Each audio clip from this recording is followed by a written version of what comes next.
Alright, what is going on, guys? Today we're gonna be doing the visual rules quiz. It's actually gonna be a fun one because again, that was a short and quick lesson. But if you did watch all of the videos, you should be getting 100 on this quiz. But yeah, let's go ahead and do this. So, what will be the color of the links be after applying the following CSS below?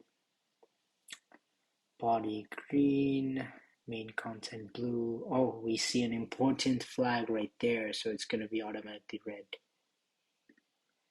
The font weight will adjust to which of the following? How transparent it is, how thin or thick, how large or small, the space. The weight is the boldness, it's the thickness. Which of the following is a correct CSS decoration? Color green, this one, yep, as we've seen. How will the following CSS rule affect the text in the H1 elements? Nothing, because the color is not valid. Turns the background color to blue. Nothing, because the color needs to be applied to the class. Change the text color to blue. What does the font family property control? It's the typeface. It defines, creates a new font. It allows you to group all the fonts. It's the typeface.